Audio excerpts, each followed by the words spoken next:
Fala pessoal, meu nome é Luiz Eduardo e essa é a Prosa do Mestre Gui. No nosso segundo episódio da segunda temporada, não posso dizer que eu trouxe porque eu vim a São Paulo gravar com duas pessoas espetaculares, uma delas não é de São Paulo, né? Na verdade, duas pessoas que são do Brasil, né? E eu estou muito feliz de estar aqui com o Renato Saad, Paulinho Silva, né? Um encontro de gigantes, né? Não necessariamente em altura, né? Porque até em largura. Em largura, não, aí também é sacanagem. Mas agradeço demais que vocês cederam o tempo de vocês. O Paulinho acho que até teve uma mudança de agenda no primeiro momento. Obrigado, né? Você tem que agradecer vocês, são referência, vamos falar disso, não só para mim, mas para muita gente. Então, é legal até contar para vocês que eu quis gravar com os dois para a gente falar um pouquinho do projeto deles, mas eu tenho certeza que vocês querem saber também um pouquinho da história de cada um. Então, primeiro, eu queria que você se apresentasse, começando pelo Paulinho. Quem é o Paulinho Silva, né? Conta pra gente. Bom, primeiro agradecer esse convite, né? Eu queria te conhecer pessoalmente, né? A gente já ia se falando, mas não se conhecer pessoalmente. Antes do fim do mundo, né? Que foi a pandemia, né? É verdade. A gente se conheceu durante o fim do mundo, a gente foi conversando e estamos aqui agora, né? Como sobreviventes. Como sobreviventes. Então, eu sou engenheiro civil da turma de 86 lá da Federal do Paraná. Legal. Sou de Curitiba, né? E eu brinco, né? Que tenho duas características. Eu sou poeta e estou engenheiro. Adoro elas. E quando engenheiro, eu sou engenheiro de barro.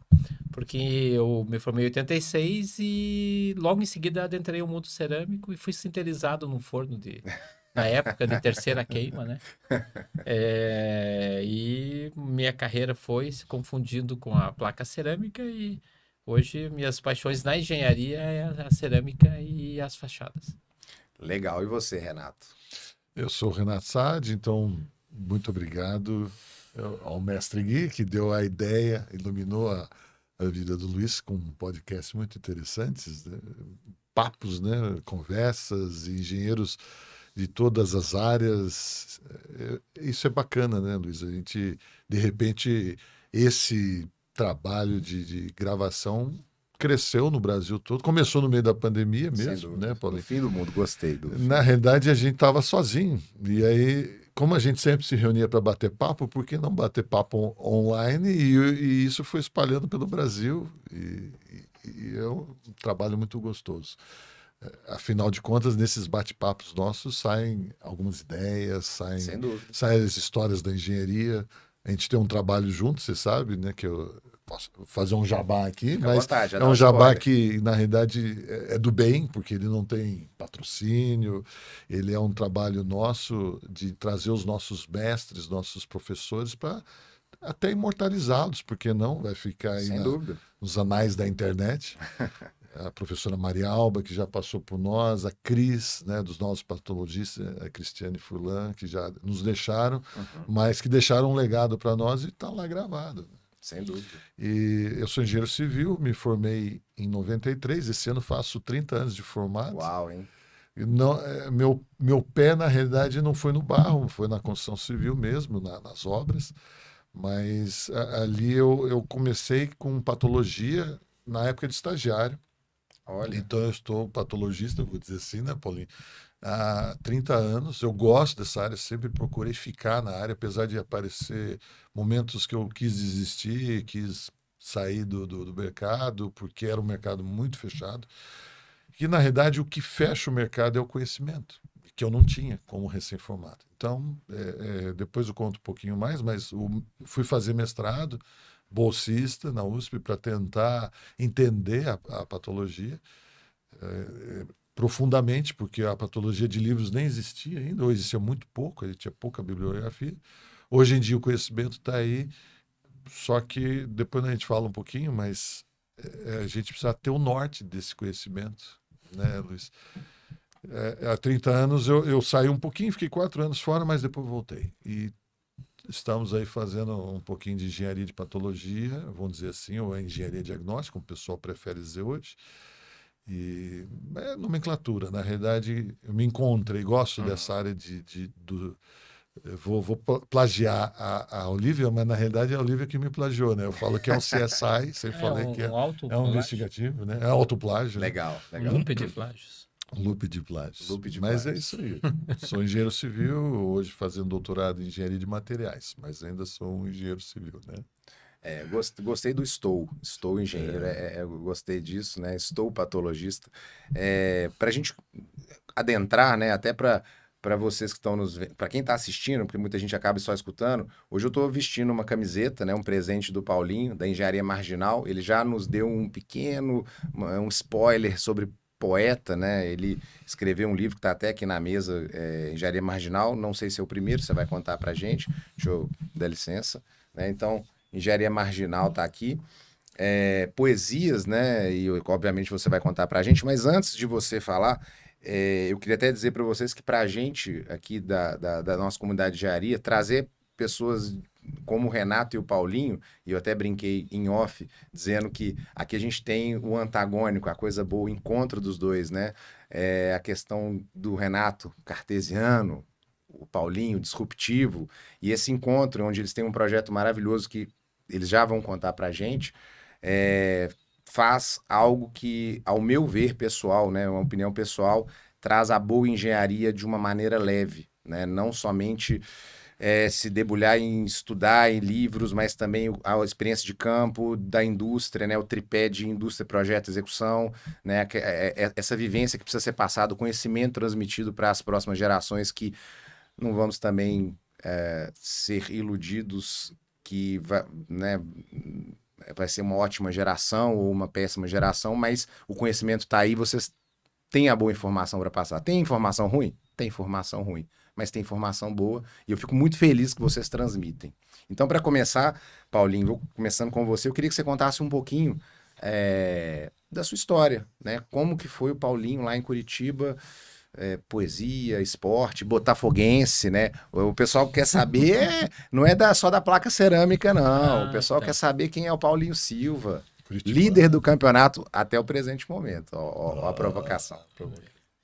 Sabe que eu tenho um problema com o Atlético Mineiro por causa de 71, né? Olha só. Quando o Dario parou no ar e foi campeão brasileiro em cima do Botafogo. Do Botafogo, 1-0 no Maracanã. Mas por causa do Luiz, eu tô perdoando isso. Tá perdoado. Mas você sabe que o Atlético... Eu tinha 7 anos nessa época. 7 anos. Isso. Olha a covardia que o Dario fez comigo. Mas você sabe que o atleticano de Minas, né? Porque tem o atleticano do Paraná, né? Do paranaense. Mas a gente tem um problema com o Botafogo. O Botafogo sempre ganha do Galo. É uma coisa incrível. Então, assim... Nem sempre perdeu em 71. Cara, perdeu em 71. E aí, a partir daí, nunca mais. Tirou a gente de todas as Copas. Né? A gente é bem freguês do Botafogo. Então, mas conta um pouquinho pra gente. Na verdade, quando eu cheguei em Curitiba, eu chorava o dia todo, né?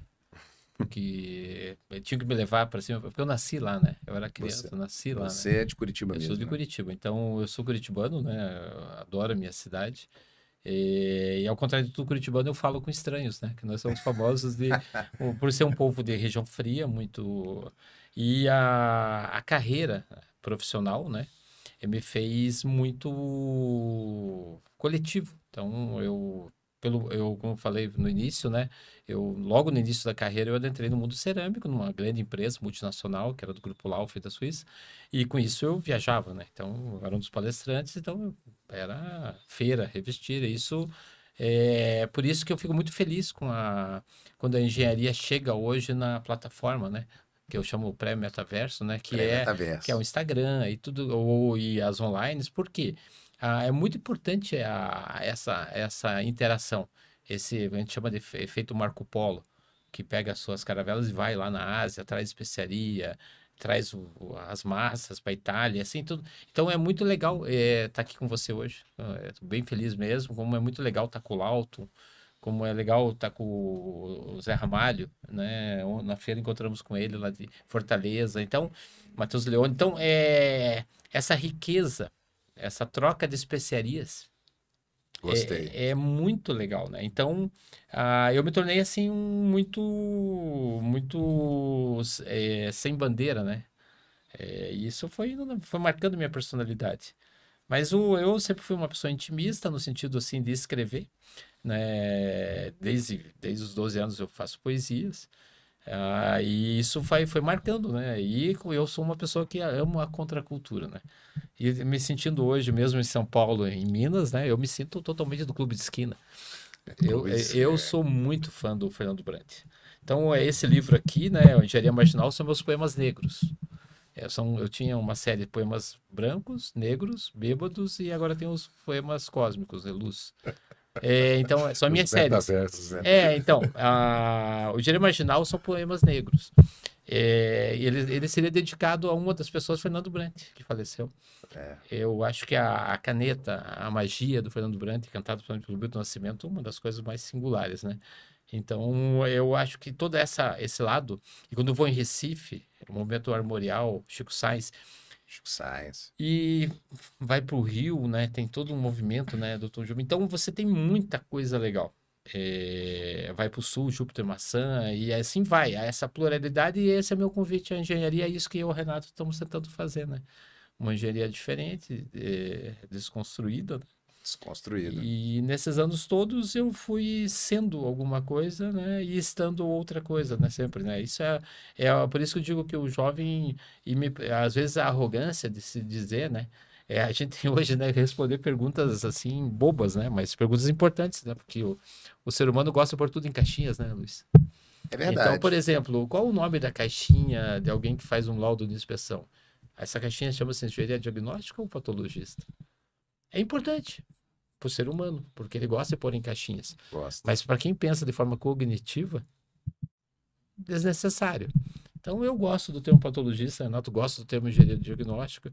Por quê? Porque tira as pessoas de uma zona de conforto e gosto muito mais da polêmica e da boa conversa e nada com um dedo de prosa contigo. Dedo de prosa. A prosa do Mestre Gui, né? Prosa, aquela coisa mineira, é justamente pra gente...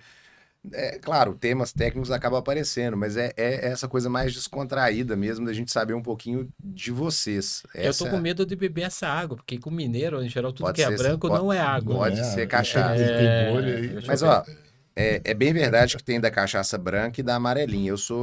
Eu não sou lá um grande apreciador de cachaça, mas eu gosto mais da curtida, da curtidinha. Aí você ia ter essa branquinha tá boa. Essa tá boa? Essa branquinha tá boa. Essa dose aí é tripla, né? Dose tripla. Então, saúde. Que em Minas isso é muito abundante, né? É cultural, né? É interessante porque eu tive no Mackenzie nessa semana que a gente tá gravando, e lá tem a Casa do Pão de Queijo na praça de alimentação. Daí brinquei com a professora Fabiola. Nada de pão de queijo. Aí eu disse, você sabe que isso não tem em Belo Horizonte. Como assim não tem a casa? Porque o pessoal faz a própria massa. Né? Claro que tem algumas industrializadas aí com um quê de artesanal, mas é muito comum as pessoas fazerem o próprio pão de queijo. Então isso né, assim como a própria cachaça. Vai, né? É muito comum. Meu primo tem uma cachaçaria, a gente tem, ou minha avó, ou meu avô, meu tio. Faz para aquela comunidade. Isso, faz por gosto, né? Então... né? É muito cultural de Minas. Interessante. Né? E legal que o Paulinho gosta do Clube da Esquina, né? Então muito, acaba muito, que a cultura mineira... né? Eu vejo Abraça. Então, além da cultura mineira, a contracultura mineira. A contracultura, Bem, sem Minas, dúvida. já que nós estamos em Minas, né? Eu acho demais o Liberta, né? A camisa, né? A bandeira mineira, né? Isso, ela é da Inconfidência. Então, né? a contracultura... então, esse livro diz assim, Engenharia Marginal, versos e metaversos à margem do senso comum. A margem do senso Então, comum. qual é o seguinte? O problema é que o senso comum tende a representar uma acomodação da sociedade. Sem dúvida. E a acomodação da sociedade significa um domínio. São os impérios. Então, nós estamos na engenharia, talvez, com impérios do conhecimento. E na verdade, o mundo continua redondo, né? Tentaram planificar a Terra, mas ela continua. Não sei, eu estou meio desatualizado. Ela continua girando, né? Ao que me consta, sim. Não, mas ela continua girando. Né? Ela continua girando. Vai ter uma hora que você vai cair, né? Não, é os polos, não é dos polos. Não, mas vamos lá. Então, nessa situação... O eixo, né? Mas quem tem o império do conhecimento tenta planificar. E ao tentar planificar, isso faz com que você crie dogmas. Então, a contracultura é um dogma, né? E o Clube de Esquina, dentro de todos os movimentos de contracultura, é um movimento tão lúdico que não conseguiu ser censurado, praticamente, naquele momento caótico do Brasil. Então, é muito legal. Então, eles não conseguiram censurar o Clube de Esquina, como não conseguiram censurar os Mutantes. Verdade. Nem o Raul Seixas, porque, na verdade, não conseguiram entender os caras, né? Então, na verdade, Eu concordo. para você me entender, eu sou uma pessoa assim. E quanto menos me entender, mais satisfeito eu fico. E vou ser bem sincero para vocês.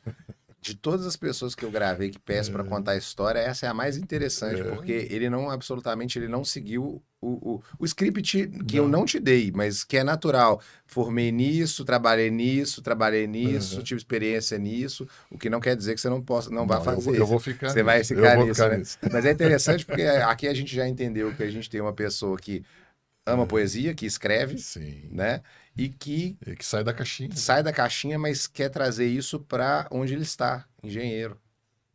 Sim. Né? E tentar levar isso de uma maneira diferente, porque eu tenho certeza que você vai conectar com pessoas que também estão procurando se enxergar, se entender dentro da engenharia, dentro, enfim, né, do seu... Você tem que construir depois que você conseguir fazer a questão da flexibilidade cognitiva, né? Construir uma caixinha. Essa é a magia. Legal. Porque as pessoas gostam de caixinhas. Eu sou colecionador do Pequeno Príncipe. Outra, para finalizar a minha apresentação, eu tenho 143 livros, né? Quanto? 143 exemplares. Das mais diversas línguas. A metade presente de amigos, né? Que trazem para mim, que lembram. Eu tive aqui no Paquistão, eu dei um livro. Falei, o cara tava lá nas Filipinas, lembrou de mim, cara. Igual a carteira, passou o cartão, eu fico encantado, né? Mas o Pequeno Príncipe ficou forte para mim, porque eu estava muito cansado do meio religioso, que eu tive uma fase, os poemas brancos, né? Estava muito cansado do dogma. O dogma sempre foi um problema. E eu pensei, meu Deus, eu estava na engenharia e não conseguia me expressar mais. Porque eu fui asfixiado, sufocado pelo cálculo numérico, Você encontrou a sua forma de falar. Daí eu peguei o Pequeno Príncipe, porque a flexibilidade cognitiva vai sendo sufocado pelos catecismos, pelas crismas, pelos batismos, e aí vai. Não estou criticando o ato espiritual. Não, eu entendi a analogia. Pela escola. É espiritual, não, religioso. É religioso. Na realidade entra a questão da fé, né? Então não estou entrando no método da fé, eu estou falando dos procedimentos. O procedimento. Eu entendi. Daí se transforma num dogma que que daí vai criando uma fronteira de santo e profano para você, e certo ou errado, não pode falar palavrão, e sim vai. Então a gente vai, depende de quando eu me vi engenheiro, com 23 anos, eu não tinha mais expressividade. Estava cansado do onde eu frequentava, estava muito jovem, e daí peguei e li O Pequeno Príncipe, e aquilo virou meu livro de cabeceira. Quando eu comecei a entender aquilo, e daí o segredo da magia do Pequeno Príncipe é tomando uma e lendo. E eu tenho vários que são cartoons. Tem um livro de um francês, do Sars, que você lê, nossa, eu não consegui terminar ainda, porque eu pego um conhaque, a lareira, lá em casa o Renato conhece uma lareira e fico vendo o livro. Aquilo para mim é um exercício para a alma, né? Só que eu quero transportar isso para a engenharia. Então, por mais que eu acredito que a gente precisa, às vezes, conspirar revoluções de conhecimento, e esse livro fala, para quem tem a coragem de atravessar as barricadas do conhecimento, do saber estabelecido. Por quê? Porque o mundo girou e aquela norma, aquele procedimento, aquela questão já passou. Por exemplo, 900 centímetros quadrados para placa cerâmica com dupla camada. Eu pensei nisso. Nós estamos com placa de 1 metro por 3, pessoal. Eu não sei me fazer conta, 100 vezes 300, o Renato é o melhor de conta que é. Mas são 4 zeros, estou errado? Então, nós estamos falando de 10 mil centímetros quadrados?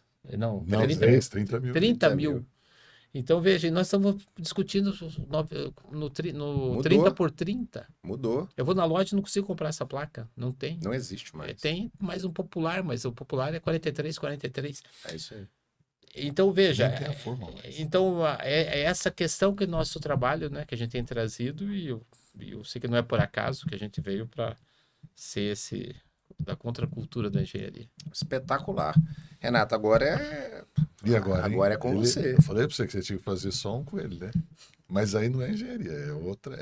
Não, eu acho que esse é um outro podcast, hein? Mas daí tem que pôr o copinho menor. Eu gosto de ouvir o Paulinho. Um copinho menor. O copinho menor. No cantinho. Picolé de mineiro. Você gosta, né? Esse Toledo me levou lá 2 vezes já. Vou te levar em outro, então. Outro. Mas a gente comeu, né? os tropeiros, as mercado.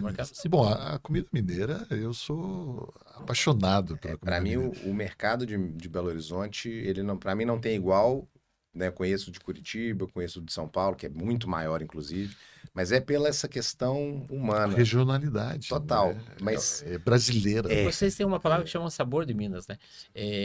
Minas, fora o litoral, que é extenso, tem uma peculiaridade muito grande no seu maneira de fazer a comida, né? é isso aí, É verdade. é isso aí. E assim, eu já corri o Brasil inteiro, como Paulinho, até dando cursos, mas assim, a comida mineira é especial. Eu não...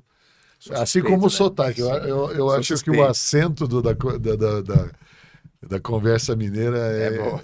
você não tem como, né? O nordestino, às vezes, você fica, será que ele é lá da região do Recife ou mais para o E norte? tem diferença, tem Tem. diferença. O paraense, né? Ele é quase um carioca, mas que usa corretamente a conjugação verbal. Eu sou cartesiano, já avisei, né? Então é isso aí, presta atenção. Minha mãe é professora de português. Né? Olha, Ele sofre comigo. Então, na realidade, gente, eu sou o tradutor do Paulinho. Tradutor não, eu sou... Lapidador. não é uma tradução, é uma versão. Né? Versão. É versão. Então, o Paulinho, você tem que conhecer ele. Escreve em javanês, né? E aí, fora isso, fora toda essa poesia dele, tem dislexia. Então, quer dizer, ele foi... Quem deu esse diagnóstico foi a esposa. Né? Que é o melhor diagnóstico de O todos. melhor diagnóstico. concordo. O teclado do celular dele, o Matheus pegou outro dia. Deixa eu fazer para você aqui tua inscrição. Quando ele abriu o teclado do Paulinho, falou: nunca vi que língua que tá isso. Não é a BNT, não é a STM, né? Ninguém sabia que norma que seguia. Até meu teclado tem que ficar na caixinha, Luiz. Gente. Pois é, mas não tá na caixinha, né? Mas aí a gente entende, né? Eu quero ver, eu fiquei curioso. Depois eu quero ver isso em off, hein? Não, eu falei O pra pessoal vocês, vai ficar curioso vai aí. ficar curioso, vai ficar vocês vão ficar curiosos. Aí vocês têm que ir atrás do Paulinho e encontrá-lo. Pessoalmente, de preferência, Pede para ver o teclado com não é uma cachaçinha. O Negroni. Ou Negroni, né? Negroni. Hoje ele tá- Cachaçinha só em Minas. Só em Minas? Só em Minas. Perfeito. Combinado. Mas vamos lá, Renato. Bom, E você? O Paulinho foi um achado, né? A minha vida com ele... Bom, vamos falar um pouquinho da minha vida, já que uma hora nós vamos chegar nisso. Eu, estagiando, eu tinha terminado o terceiro... Na nossa época era ano, né? Então, o terceiro para o quarto ano, estava lá de férias, já tinha encerrado o CDF, né? Aquele cara fechado, né? Não estava nos barzinhos da vida, estava lá estudando.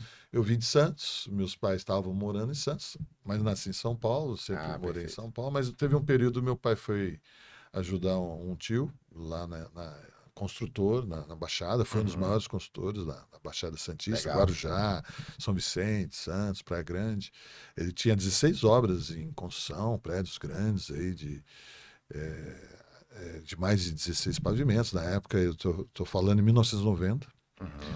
E em 1986, na realidade, quando meu pai foi para Santos, e a família mudou toda. Mas o meu pé, eu sempre achei que o conhecimento parecia que parava na serra, não chegava. Desculpem-me os santistas, mas parece que a tecnologia para na serra ali. Mas não é só em Santos, não. Ela dá o entorno de São Paulo Dá e o não entorno sai. também. É isso aí. Então eu Isso é sentia a algo vontade de voltar. E É uma quando caixinha fechada. É uma caixinha fechada. eu não sei se é fechada, porque Paulinho, o paulista não tem essa regionalidade. Todo mundo é bem-vindo aqui. Sim. Qualquer um pode vir e começar um negócio do zero. Aqui. Aqui em São Não é à Paulo. toa que tem quantos milhões de pessoas? Agora, quando eu saio de São Paulo, eu sinto regionalidade. O Paulinho não percebe, porque ele está ali. Mas eu não entro no Sul. Eu só entro no Sul por causa dele. Eu só vou a Minas Por conta das pessoas que você conhece. por causa das pessoas que eu conheço. Indicação. Entendeu? Brasília, lá terra de Mateus. Nós temos muito Brasil, né? Ilhéus. A gente não Temos pode- muitos Brasis. Mas o paulista e o carioca não são assim. Você chega, você faz o teu negócio lá e você prospera lá, inclusive. Sim. Né? E o carioca, eu gosto. Eu tinha um preconceito. Sempre houve uma rixa São Paulo e carioca, né? E mineiro também, não, mas mineiro menos. O mineiro permeia. O mineiro ele come pela borda. Opa, aí, falei. Come pela borda, né, Luiz? Mas eu estava falando isso porque eu voltei a São Paulo para estudar, então eu fiz a minha graduação aqui e fiquei. Voltei, depois de formado, eu voltei um pouquinho, fiquei 2 anos lá com meu tio construindo. Antes disso, eu fui fazer um mestrado na Poli, porque eu queria realmente conhecer a patologia a fundo. Eu achava que tinha alguma coisa a mais. Aí eu pego os grandes mentores meus, aí pego o professor Paulo Helene, a professora Maria Alba. Maria Alba foi, assim, uma divisão, né? Uma mudança de pensamento, porque ela sempre prezou pela excelência. E era muito profunda as aulas. E ela é química. Então ela queria imprimir a química em engenheiros civis. E ninguém tinha coragem de encarar ela. O seu Toninho Figueiredo, você conheceu bem. Que eu acho que falta para o engenheiro civil. Conhecer de materiais, e essencialmente... Você é químico, eu sou né? engenheiro químico. Essencialmente precisa de química. Precisa. E a patologia precisa, né? Hoje nós estamos em nanotecnologia. Agora, como vendo engenharia de materiais, eu gosto de usar uma frase de um professor meu, vou fazer referência aqui, eu não lembro o nome dele, mas era o professor de construção de edifícios. Ele fala, desculpa, é o professor Pedro de Física. Ele falava que engenharia era física e bom senso. Gostei. Não aumentou, né? Aumentou já. Aí eu aumentei. Aí quando veio a Lava Jato, que a construção civil foi exposta... Isso é antes do fim do mundo. Antes do fim do mundo. Aí ela virou Adorei esse termo. física, bom senso e ética. E agora? E agora, física, bom senso, ética e engenharia de materiais. Porque engenharia de materiais vai envolver química, vai envolver física, vai envolver a própria engenharia. Olha aí, nanotecnologia. Pegamos 4 caixinhas e fizemos uma. A vida é construir caixinhas, né? É isso aí. Mas a gente não pode fechar essas caixinhas. Agora tem uma boa notícia, né, que o Renato, né, eu acho que o metaverso, esse momento que vive, a caixinha preta que se existia, porque, claro, é muito mais difícil transmitir conhecimento antes, né, você tinha que ir até Curitiba. A Maria Noronha, se foi para Curitiba, eu nunca soube. Mas hoje... Não falamos dela, né? Mas hoje, por exemplo, ela poderia chegar em Curitiba com um curso online, ela podia estar pelas lives, esses podcasts, né, como o teu, estão trazendo as pessoas. Então, eu estou muito feliz de conhecer pessoas lá eu nunca fui para o norte do Brasil. Eu só conheço do Maranhão, do Amazonas. Maranhão você foi. Não, Maranhão fui, desculpa, e não é norte, né? Nordeste. Nordeste. Mas tipo, tá grudado, o né? Pará, eu nunca fui pro norte. Amazonas, eu quero ir. Eu também não. Mas eu Também nunca não fui. E as pessoas falam comigo pela internet, trocamos ideias. Talvez a gente não se conhecesse. Olha isso. Mas veja, você não teria essa proximidade. Então essa materialidade já mudou. Já mudou. As normas, era difícil. As Vim normas, participar da norma. vinham a São Paulo. Tinha que ficar aqui. Hoje são comitês online. Então, isso é uma democracia do conhecimento em relação ao império do conhecimento. Porque a mobilização era um empecilho. Você tinha que deixar de trabalhar para ficar uns 3, 4 dias aqui, pagar passagem e estadia. E então, era um degrau para ser atravessado para participar da norma, né? Exato. Então, eu acredito que há sempre um indício, há sempre dois universos, né? A resistência do que está estabelecido e sempre a revolução cultural que sempre existe, né? Eu gosto do jeito que vocês estão trazendo isso, e especificamente do que você falou agora, porque a gente vive a nossa vida de uma maneira tão, né, entranhada, a gente está ali no processo o tempo inteiro, que você acabou de fazer o quê? Você saiu, olhou e disse, olha, a questão do metaverso, né? Olha que espetacular o que a gente está passando hoje, e isso é de pouco tempo, tem pouco tempo que isso está acontecendo. Tudo bem, houve o fim do mundo para acelerar, né? O fim do mundo é a pandemia, né? Não, de fato acelerou. Não vamos dizer que é uma coisa boa que aconteceu, mas de fato... É um fato. Sim. Isso, é um fato. Mas oportunidades apareceram para acelerar processos. Eu tinha um sonho, eu sempre falei para o Paulinho, eu queria tanto entrevistar nossos mestres, eu cheguei a comprar microfone, lapela, cheguei a comprar tripés, câmeras, eu teria que ir até as pessoas para entrevistá-los. Isso antes? Antes do fim do mundo. Antes do fim do mundo. E agora eu só conseguia. Só vou chamar de fim do mundo. Eu não conseguia chegar lá por causa da agenda deles, minha. Como é que eu ia trazer o Paulinho para cá? Né? Hoje, por acaso, estamos aqui com o Luiz. Nós estamos em Minas, mas estamos em São Paulo e Curitiba ao mesmo tempo. Né? Exatamente. Estamos no metaverso. Estamos no metaverso. Olha aqui, ó. Espetacular. Fantástico, né? Faltou a cachaça. Faltou. Mas ela pode estar digital. Ela pode estar digital, né? Quem Quem tá escutando, fica à vontade. assistindo, né, Paulinho? De repente. Faz o petisco, fica à vontade. Senta aí, curte aqui. Papo leve. É isso aí. O Paulinho é um modo que eu acho de me extravasar, sabe? Porque ele também me faz pensar fora da caixinha, né? Eu acho que nesse momento essencial, cabe contar como a gente se conheceu. Por favor. Achei espetacular. Isso aí, E, exatamente. claro, tudo isso em prol do objetivo de não ficar aqui. É um dedo de prosa, não é a mão inteira, né? Não. Gostei. Então vamos lá. Ótimo. Teve uma manifestação patológica, eu não quero entrar no mérito, porque não vamos entrar no case, nem vai ser o case, talvez que a gente comente, mas houve um descolamento cerâmico grande no Brasil, e uma das teses foi de que eram alguns problemas de congênito na placa cerâmica, e quando todo mundo tinha uma obviedade do mau assentamento. Então, o vício aparente era muito grande. Em geral, as consultoras assentaram pifiamente e foram repreendidas por isso com inúmeros laudos. E num case que eu estava cuidando, eu falei, não. Todo mundo olhando naquela caixinha.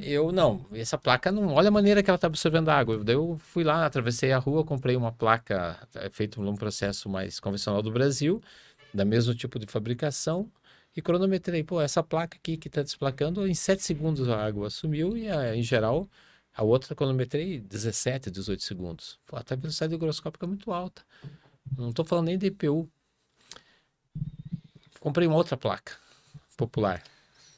21 segundos.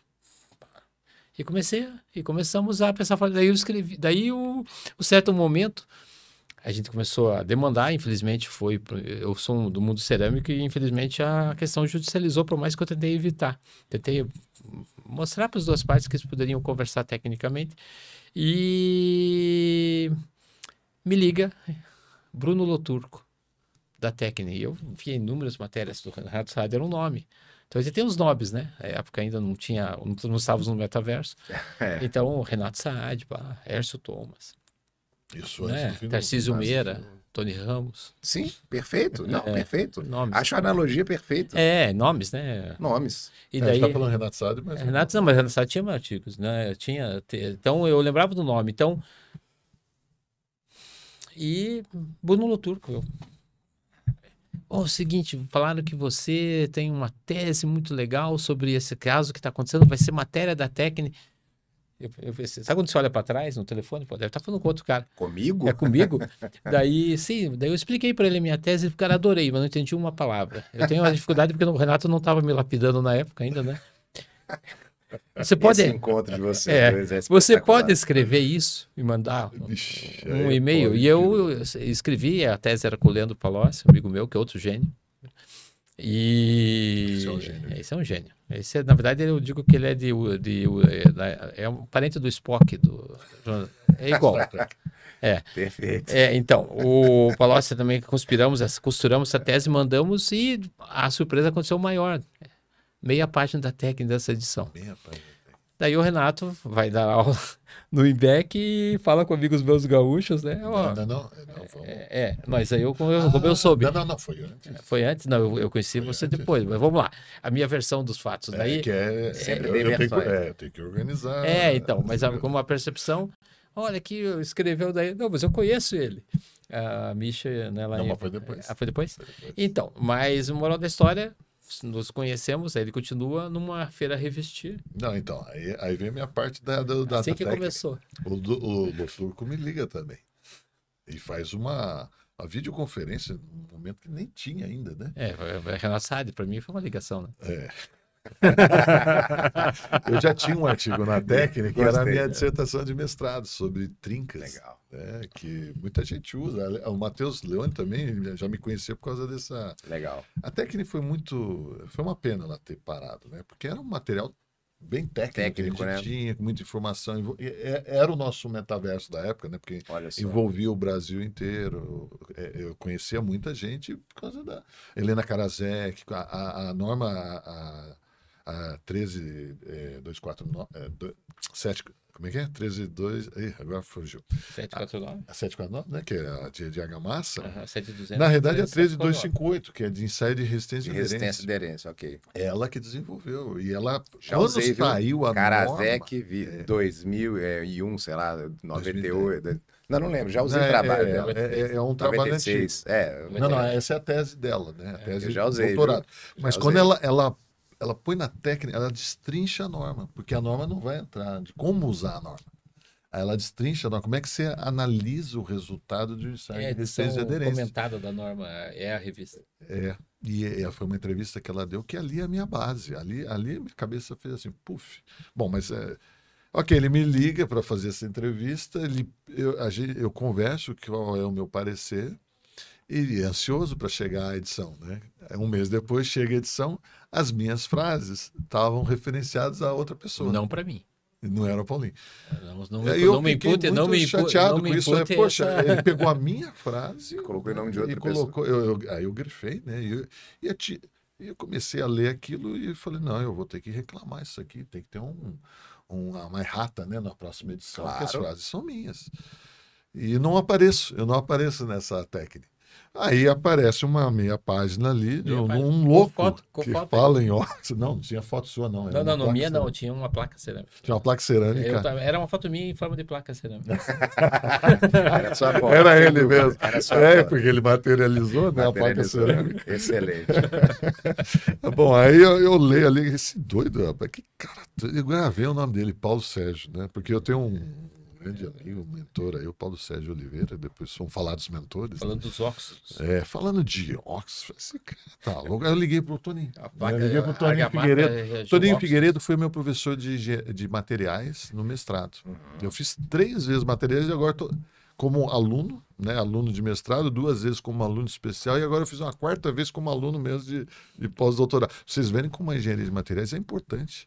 E toda vez que eu faço, ela abre mais uma caixinha, né? minha. Infinita, né? Aí eu vou para a Expo Revestir, né? Que a Expo Revestir, para mim, é uma das grandes feiras que a gente tem, né? Sem dúvida. De conhecimento, né? Sim. Se você souber o que procurar ali, eu estava interessado em fachada ventilada naquela época, antes do fim do mundo. Encontro essa peça Expondo aí, fachada expondo ventilada. fachada ventilada Uma fachada da Frontec da Espanha, Toledo. da Espanha. Você estava... Expondo pela Expondo. Frontec da Toledo. De Ele Toledo. era expositor. Só adendo, a Espanha é o berço da fachada ventilada? Porque as maiores referências Boa que eu pergunta. acho... Aí uma da boa Espanha. pergunta, mas veja, os muros são o berço do lado ocidental do azulejo, né? O azulahá árabe, a pequena pedra cintilante, ela virou basicamente ganhou decoração e projeção quando os mouros invadiram a região entre a Espanha e a Itália. Por isso que os berços, as grandes fábricas cerâmicas ficam ali entre Valência e para cima de Roma. Então, muito da cultura moura. E a fachada ventilada eu atribuo muito às firmas espanholas, assim. Não penso assim como...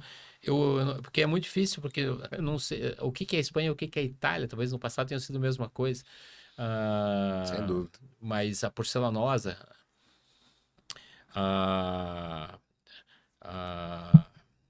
agora, eu não estava no módulo ligado das firmas europeias, a Granite Fiandre, né? Então, elas têm... É uma evolução da placa aderida, é fazer a fachada ventilada. Né? A Ariosteia, que é Legal. que é italiana, então, mas é por ali. São as principais referências. Quando eu pesquiso, que também eu estou pesquisando bastante, mas aí voltando, aí Expo Revestir, Frontec, fachada ventilada, Paulo Sérgio, nesse momento Paulo Sérgio. Óxidos, Não, a gente começa- estamos nos óxidos. Ele começa a me já. O problema era os apresentar a óxidos. fachada ventilada, eu olho no crachá dele e tenho... Paulo Sérgio. Daí ele viu. Você é o cara dos óxidos. Que óxidos são esses? Que óxidos são esses? Eu falei, não sei, temos que procurar, né? Mas que Temos que tem. procurar, mas tem. Até hoje estamos atrás. Eu não dele, né? creio em óxidos, mas que eles saem, eles saem. Ótimo. Não, e o melhor é perguntar para o Paulotti, que foi o mentor porque o Paulinho falou, tem ou não tem? Engenheiro químico. E ele é engenheiro químico e super tímido, né? E ele fica... Tem. É um gênio. Mas Mas tem tímido. mesmo? Aí eu pergunto, né? Tem mesmo, Paulotti? Então, aí a gente fica naquela fronteira. Mas ele não vai falar. Mas Valdecir Corcione falou que tinha. Mas a gente, depois é outra história. Né? Mas A aí gente chegamos vai em PT, atrás, Valdeci Corcione, daí aí a foram- coisa pega. Bom, aí o Paulinho, a gente começa ali um Um relacionamento começou ali. bacana e aí ele através de um cliente dele me contrata para a gente entrar, né? Nesse mesmo processo. E estudamos, aí que nasceu a amizade. Aí nós entramos na microestrutura, né, da cerâmica. A engenharia de materiais estava no meu, né, na meu sangue. E o Paulinho, com essa visão dele aberta, né, ele sai da caixinha. Então ele provoca, e a gente provocou o pessoal do IPT, e o pessoal do IPT comprou a briga, que eles também não entendiam. É que E ninguém entendia. Eles tiveram um novo olhar, porque daí eles pararam de olhar como quando, porque na verdade a ideia era essencial da vida invisível aos olhos. Exato. Entrar dentro da placa, porque eu sempre fiz isso, não eu, mas eu assisti pessoas que faziam, porque eu era da Insepa, os suíços eram muito preocupados com durabilidade, com garantia, e na época que eu entrei na Insepa, anos 86, o gretamento era um problema.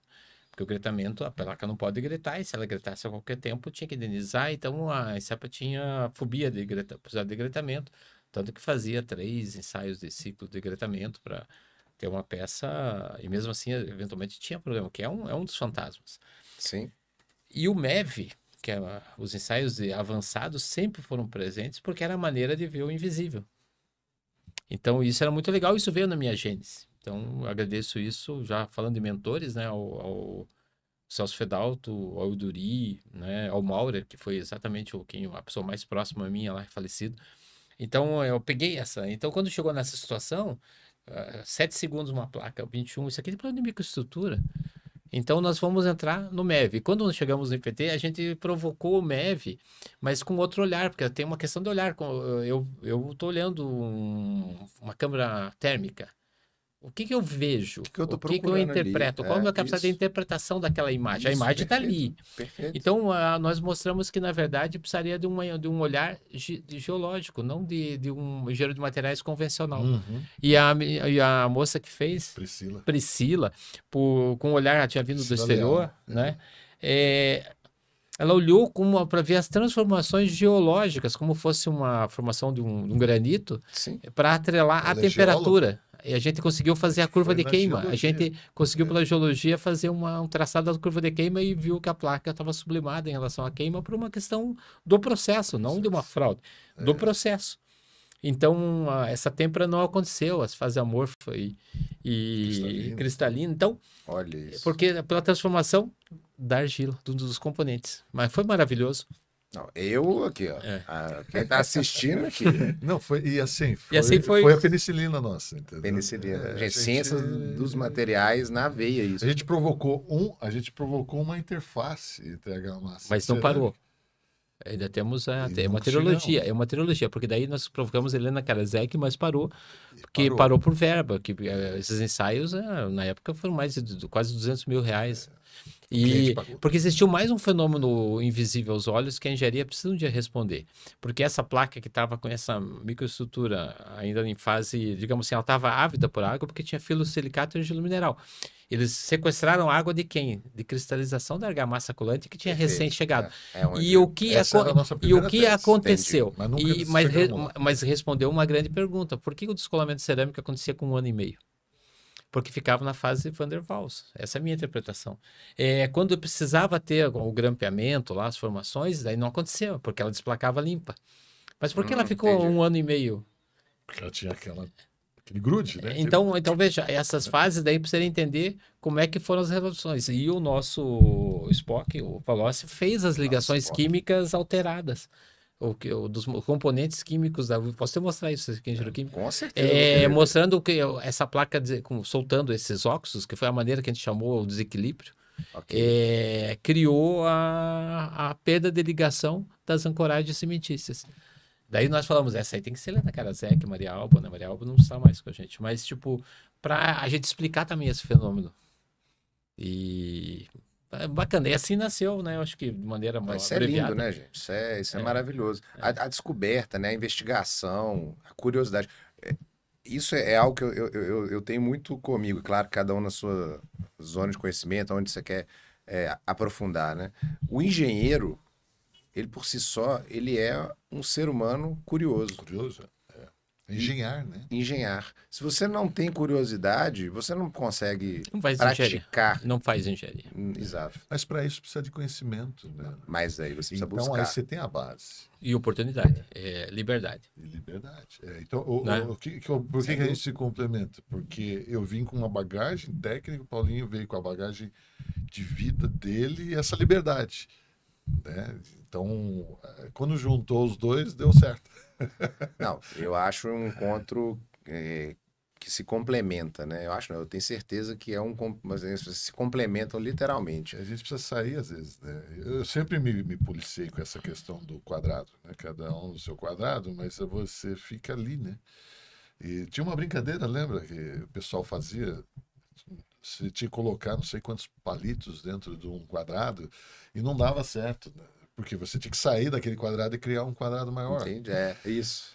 Então, eu acredito assim, o conhecimento, se você tem conhecimento, é mais fácil, Sem né? dúvida. Ali o Sabin, o Sabin, né, não descobriu a penicilina por acaso, né? Ele já estava ali trabalhando em cima. E ele percebeu no final de semana que ele deixou o material dele lá, que ele voltou ao penicilínio, né? Eu acho que é o nome técnico da bactéria lá. Não, ela conseguiu parar o crescimento de outras bactérias que eram danosas, né, infecciosas, e ali descobriu por acaso, né? Não. No Não caso, foi não, por não. acaso. Segundo o Bob Dylan, as coisas vêm com vento. Vem com vento. Blow with the wind. Não é isso? Blower. isso aí. Na verdade, o conhecimento está por aí. Então, ele está aí. Não, Sim. porque tá aquela história, tá batendo a porta, porque as evidências estão ali, Exatamente. né? Os fatos estão ali, né? O Einstein fala, né? Se a teoria não bate com os fatos, modifique os fatos. Modifica os fatos. Isso aí. Então, a teoria existe, né? E essas grandes cabeças teorizam e criam essas linhas, né? Então, esse grande cientista que você cita fez isso, né? Na verdade, quantos outros explodiram seus laboratórios ou se contaminaram, no caso de bactéria, para criar essa situação que estava pipocando no mundo científico, né? E então a questão é no mundo científico da engenharia hoje, por isso que eu estou muito feliz de ver novamente podcasts como esse e tantos outros, porque está pipocando muito conhecimento. Mas sem merchandise, sem mercantilizar a engenharia, sem mercantilizar o conhecimento, Essa é a melhor parte. mas pipocar conhecimento é muito bom.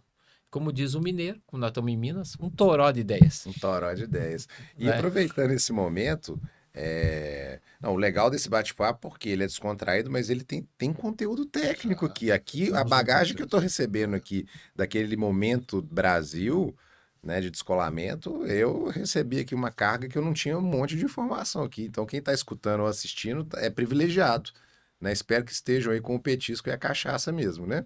Mas eu queria aproveitar para que vocês falassem. Bom, vocês já contaram como vocês se conheceram, né? Um encontro inusitado, essa questão aí da revista, no primeiro momento, depois a feira. Mas eu queria que vocês trouxessem um pouco desse projeto de vocês, de trabalhar juntos, né? Com o intuito de levar a boa engenharia, e eu gosto desse nome boa engenharia, não que exista a má engenharia, não é... Que diga, né?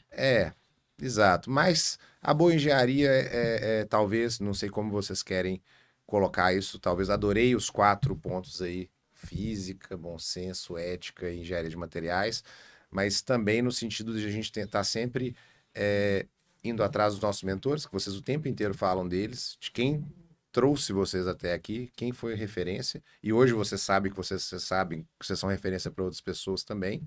E a gente espera que essas pessoas sigam e melhorem e aumentem E sejam referência. esse quadrado, que muitas vezes não é um quadrado, às vezes você vai ter ali uma ameba, né? Não é um quadrado, ele vai aumenta um pouquinho para cá, Gostei um pouquinho. da ameba, eu acho que a tendência agora É essa, não é uma forma geométrica, Não, é um quadrado orgânico. polígono, é um quadrado orgânico, ok, pode ser. Mas orgânico pode se degradar. Né? Ixi, olha aí, Talvez olha aí. Temos que ir para materiais mais resistentes. Olha aí, já vamos. Mas eu queria que vocês falassem um pouco do projeto de vocês, né? O projeto juntos. Posso falar? Só Fiquem à para... Eu tinha começado a falar que eu comprei equipamento e nunca usei, está lá guardado. E aí surgiu a pandemia, eu estava sozinho, né, em casa, tive infelizmente um problema, né? O casamento, 22 anos ali, se perdeu e não podia sair de casa, né? E aí eu chamei os amigos para bater papo. É isso aqui, a prosa do Mestre Gui. Aí começa com o Matheus Leone, com o Autores da Lauto, Engenharia. É o nome do projeto, né? Vocês podem ver no YouTube, né? E aí Autores da surge Engenharia. E com o no Paulinho. Spotify. Spotify. Então, Autores da Engenharia foi um desses projetos. Né? Eu O escutei outro bastante. foi os Novos Nosso Patologistas. patologista. Começou com o professor Daniel Veras. A gente já É, estava exatamente. falando que ia fazer, vai fazer, Ah, vai fazer, vai vamos fazer, vai fazer. a gente vai fazer. E o Daniel Veras falou, estou completando 10 10 anos anos na UFBA. como coordenador do laboratório de materiais semana que lá vem. da Federal da Bahia. Eu quero fazer com vocês. Daí a gente teve que fazer. Professor doutor. E fez. E quando ele veio e fez, ele pediu para fazer, a gente fez. Aí fizemos, né, Paulinho? Aquilo foi um start e seriedade, porque aí os outros professores começaram a vir. Daí o Roberto Falcon Bauer fez, e ali foi uma Roberto paixão à Bauer. primeira vista, né? Hoje é uma pessoa que eu tenho. E ele aceitou e veio, e aquela graciosidade. Levei meu ídolo no Sabatini, os faróis, né? Fiz poesia pro Sabatini, o farol. As O pessoas Tony precisam- Ramos, o Tarcísio Meira, né? Aquela coisa longe, de repente, está próximo. Nossa, eu tava entrevistando o Lobo Borges, cara. Eu tava entrevistando isso. o Milton. É isso aí, meu. Seu Milton Nascimento aí. Então, Sabatini. então a Autor de Engenharia é um do nosso projeto, É né? um projeto É um projeto do coração, despretensioso, né? mas é Tem do coração. 32 episódios, a gente tem já gravado em estúdio uns comentários nossos, a gente pensa em fazer um streaming disso. Então, Legal. é legal, é muito legal. Os melhores momentos. E vai continuar, vai voltar agora numa fase Não parem. reciclada. Não parem. E temos um segundo projeto juntos, né? E claro, ele sabe que eu sou um ciclone de ideias. Toró de ideia. Toró de 10. Não sou mais como o Toró, sou um ciclone tropical ciclone. de ideias. É instável, né? O Paulinho tem a ideia, mas aí tem que pegar essa ideia. Peraí, vamos organizar. Olha aí. Vamos organizar. Ó, olha esse Vai casamento. acontecer. Olha esse casamento. Esse é um projeto chamado Revisitando as Normas, que é a trilogia. Então, a gente decidiu fazer o curso EAD, porque nós nos conhecemos naquele caso, foi uma amizade, foi inclusive familiar, né? O Renato frequenta a nossa casa, a gente frequenta a casa dele, então é um negócio que se estende, né? Ele é aprovado pela CEO da Planville, que é a Nico, minha cachorrinha. Né? Isso é fundamental. Então... O Paulinho é aprovado pela minha mãe. Minha mãe adora. Então, ela escuta todos os episódios do Paulinho. Então, manda beijo pro os CEOs aprovaram. CEOs aprovaram, tá aprovaram. tudo certo. Eu não tenho. A minha Nico já foi. Mas então, Revisitando é uma trilogia de cursos a infinito, né? Que basicamente foi lançada, né? Foi gravada em estúdio. A gente faz questão da excelência na engenharia, né? Então a gente grava em estúdio. Vocês devem conhecer, né? Eu fui aluno e já vou ser aluno agora na próxima. Então, já ali era a ideia. Spoiler. A ideia é criar as regras do jogo. Se eu vou jogar um jogo, por mais que eu concorde ou não com as regras têm que ser claras. E revisitando, nós conversamos com você, né, no curso e com quem assistiu. É um bate-papo também como esse, de 3, eu falando com o Renato e com quem está fazendo o curso. Exato. Esse é o espírito do curso. E com algumas projeçõezinhas, mas sem determinar, mas é trazer a ideia. E agora ele segue, né? Teve o segundo lançamento, que é a 13281, que é um módulo 10, que ele pendura no Revisitando, porque ele estrutura a regra do jogo. A regra do jogo. Nós temos uma nova regra do jogo para a argamassa brasileira. E surge o curso, né, Placas Cerâmicas, que veio com um pouco de apimentado com o nome Verdades Secretas. Né? Adorei. Na verdade, que muita gente pensa que é como seriados globais, assim, não. É Verdade Secreta do bem, né? É contar os detalhes de quem cozinha cerâmica, de quem assa cerâmica. O cerâmica não se cozinha, se assa. Se cozinha num certo período. Então, você está nesse momento, né? Você está lá com a gente, né? E vai ser uma experiência maravilhosa. Mas segue texturas, argamassas colantes, e o Renato sabe que a minha grande ideia é fazer um funil. Só vai indo e vai ter pré-requisito, como toda boa faculdade. Ótimo. Para chegar num ponto de que talvez a gente vá falar de projeto mesmo. Eu só consigo falar de projeto, talvez de fachada, que é uma das coisas que eu estou projetista, não sou projetista. Eu faço projeto de fachada desde 2007. Quando eu consegui falar com pessoas raras iguais, que eu pensei, conhecendo da placa cerâmica, conhecendo das intimidades do emboço, da própria edificação. Não E existe essa é a você ideia pular do direto pro projeto entendeu? Revisitando, que você nos honra, né? Eu pessoa física, né? Tô lá. E convida você a esse desafio. Um desafio interessante, né? É um outro olhar, né? É um outro olhar. Olha, a gente não pode falar, além do projeto de revestimento, você tem o projeto de recuperação, Sim. que é um outro projeto, né? Que daí é minha área, patologia. Você vai, mas tem pré-requisitos Tem para a gente pré-requisitos. falar a nível de excelência. Exatamente. Eu Senão não posso você fica dizer pra você, falando joga junto em todos os pavimentos. A gente podia parar no momento No e ser picola. extremamente viraram engenheiros 1000Ks vendendo cartilhas para vocês. Seria muito bom o mercadológico, né? Eu acho que eu compraria até um carro melhor, né? Compraria uma ração melhor para Nico, para Dadá e para Mamu. Mas a gente prefere fazer um curso da contracultura, um curso que leva as pessoas a pensar. A gente tem uma sala de aula invertida que a gente fica conversando todo dia, né, Luiz? Sei lá, com dúvidas e de vez em quando a gente põe uma provocação, né? Sinto falta de mais aula. Não, agora vai vir. Não a aula tradicional. Eu digo, essa sala de aula invertida, eu tô sentindo falta. Acho que a gente precisa provocar mais não só no grupo, mas principalmente para quem, né? Por favor, gente, verdades secretas das placas cerâmicas, mas o curso Revisitando as Normas, então é o pré-requisito. É o pré-requisito. Você não consegue entrar no verdade sem revisitar as normas. Você não vai entrar de verdade no verdade sem conhecer as normas. Não faz sentido. Então, perfeito, bom, né? perfeito. Então, o que acontece? A ideia é essa. A sala de aula invertida, né, é um conceito americano de que o aluno toma ciência do conteúdo e vem para a sala para tirar dúvidas. Em vez de ele ser passivo de receber um monte de ensinamentos no quadro negro e reagir a esse conhecimento sendo avaliado como uma prova, ele lê, adquire esse conhecimento, traz dentro da sua bagagem para a sala e lapida esse conhecimento. Porque, na verdade, que eu digo, né, revisitando toda a nossa trilogia, né, Renato, é para raros. E a pessoa rara vai conseguir pegar a essência daquilo. E eu adoro crítica, né? É muito legal. A crítica. Paulinho aceitar a crítica. Eu gosto da crítica. Eu né? já era o contrário. Eu acho que Deus me deu a dislexia de não acabar frase, inverter letra, número, para poder a pessoa corrigir e dizer obrigado, cara. Você leu. Entendi. É interessante. Você leu, cara. A gente não é ensinado a aceitar bem crítica desde criança, né? Da forma cartesiana que a gente é ensinado, né? Para quem foi criado dessa maneira. Mas Deus fez a gente para ser perdoado, cara. Se a gente fosse perfeito, não precisava ser perdoado. Não precisava, exatamente. Então... Não é para ser perfeito, né? Só não existe um perfeito. Verdade. A gente caminha em direção à perfeição. Agora, né? Fora do script...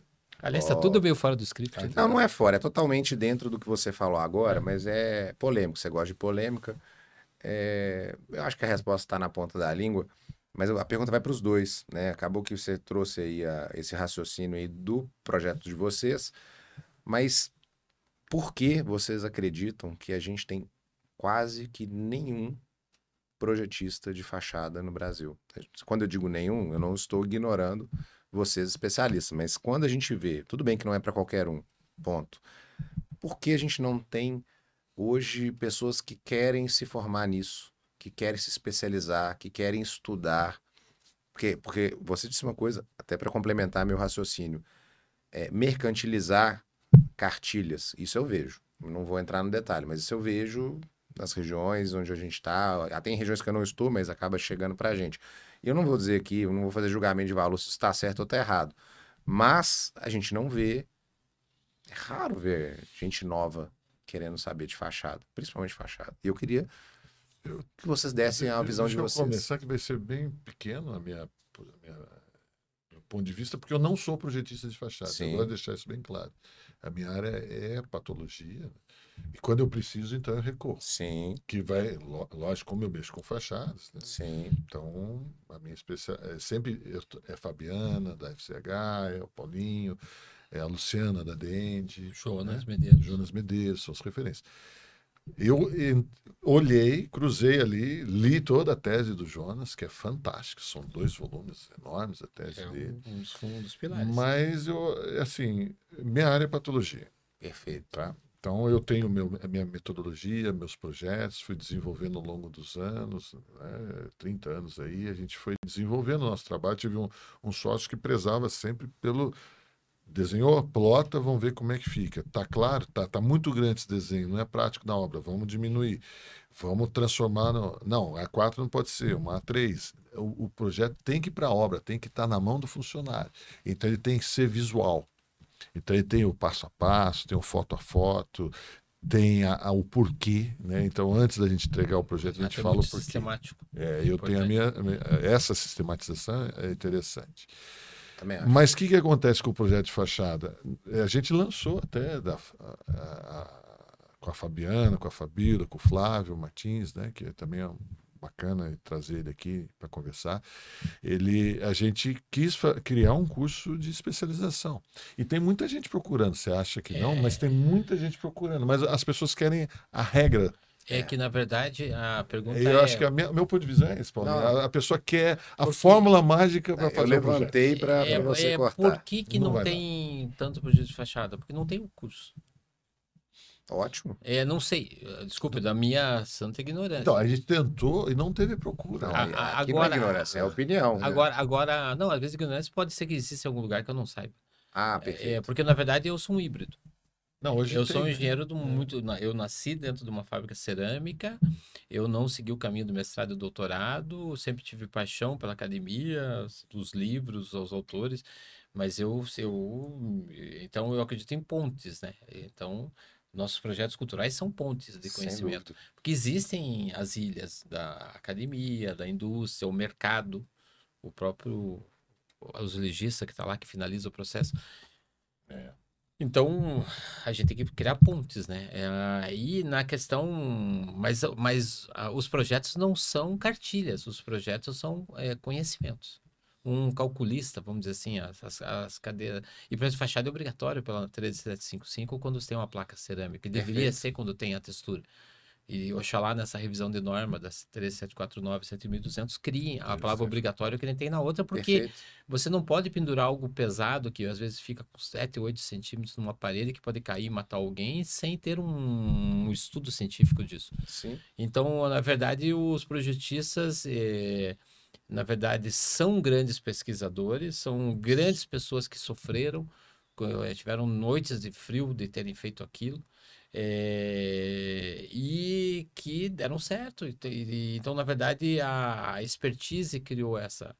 E agora eu acho que é uma ciência nova que está se consolidando, que logo vai precisar criar a caixinha para isso. Mas quem vai pilotar essa caixinha? É isso. Porque tudo, na verdade, você banaliza, né? Você faz uma grande obra, né? Clube de Esquina 1, né? E hoje, se ele fosse lançado hoje, seria lançado com certeza numa grande gravadora. É uma obra de arte. Mas você iria lá depois, no qual a feira, e ia encontrar os camelôs vendendo, pirateando o Clube de Esquina 1, né? Sem o artista ganhar nada, sem nada, não é isso?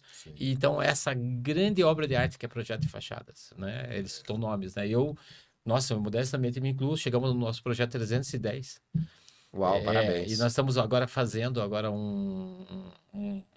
um questionamento deles, a gente vai com drone vendo quase todos para criar um livro sobre isso também. Estamos pensando nisso. Que espetáculo. Que eu sou o ciclone tropical, né?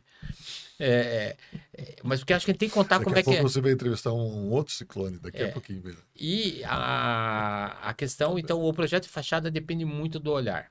E um spoiler para você, né? Ontem, né, nós vamos ter o prazer com a Atlas, que é um grande parceiro, eu sou muito ligado ao mundo também corporativo, de entender o Copan.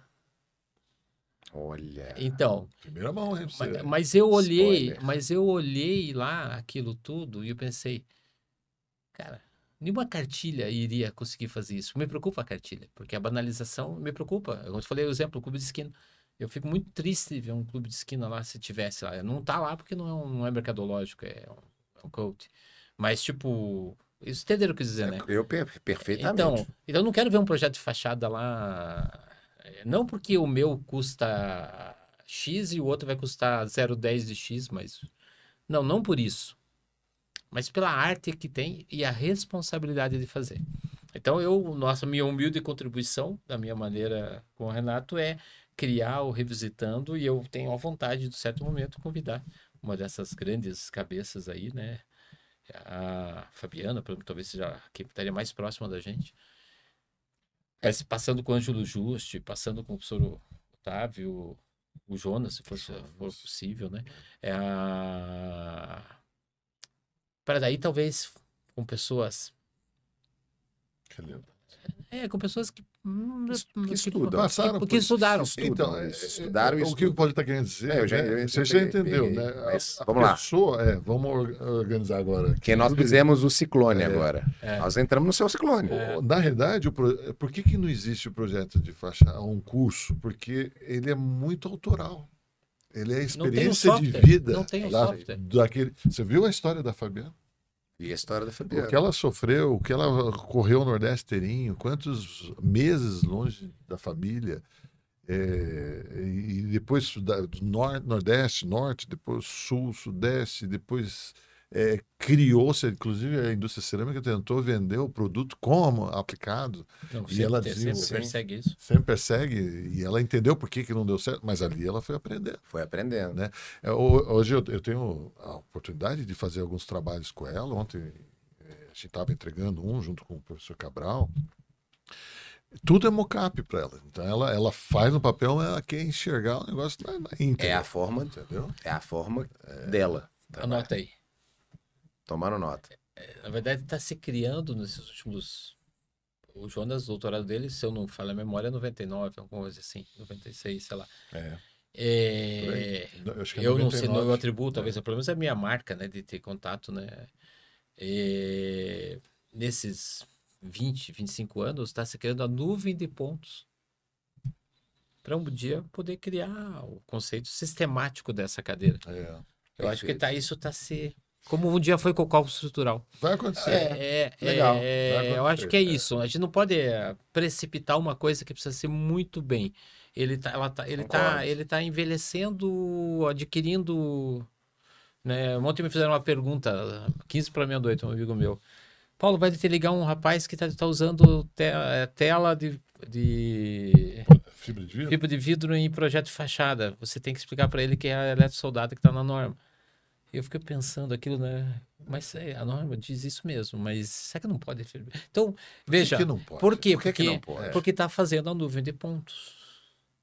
Mas que eu tive um caso que aquilo funcionou, eu tenho uns 15 prédios. Também tem alguns. Então, legais. Mas o drone foi lá, veja. Então, está se criando uma massa crítica. E oxalá que logo se crie sistema. É que está faltando a sistematização. Então eu diria, né? Eu diria então que o projeto de vocês, vou ousar dizer que o projeto de vocês não é exatamente um curso para um projetista, não é isso, mas ele é uma espécie de, vem cá, se é isso que você quer, ou se você tem a intenção, começa por aqui. Vamos revisitar as normas primeiro. Depois vamos falar um pouquinho, no caso da parte do mundo cerâmico. As verdades secretas. Verdades secretas. Não, eu digo porque fachada tem de todos os tipos, né? Mas... Vai ter as verdades secretas da textura. Mais um spoiler. Das argamassas. Esse papo aqui. A base que está por baixo, né? Esse papo aqui tá cheio de spoilers. As vedações, as nanoproteções. Perfeito. Estão vindo agora os base coats, né? Vamos dizer assim, né? É uma provocação para quem quer entrar nessa área. Sim. Na verdade, não sei como é que está a nossa, nós vamos além, né, na palavra, mas é o princípio dos peripatéticos. Eu não sei se você vai lembrar, no início da sala de aula invertida, eu chamava vocês de peripatéticos. Porque é um processo de conhecimento filosófico, no caso técnico-filosófico. Onde a gente vai andando, como seguiam Sócrates, Platão, Aristóteles, e os peripatéticos eram os filósofos que estavam aspirantes a filósofos que seguiam e iam andando por eles. Então, pessoal, a ideia é andem com a Fabiana, andem comigo, se possível, e vão olhando aquela fachada e ver as decisões de cada fachada e principalmente o desempenho aquelas apostas, porque na verdade são apostas técnicas. Estão dando. Só que não existe a nuvem de pontos ainda, para dizer assim. Talvez o Jonas seja a pessoa mais adiantada a essa nuvem de pontos. Pelo 1999. Pelo todo esse monte de coisa magnífica que ele fez, a Fabiana, com infinidade de shopping centers. Só que daí é o grande problema de sempre, né? Até quando eu deixo de... Eu vou abrir meu mundinho e vou ter concorrência disso, né?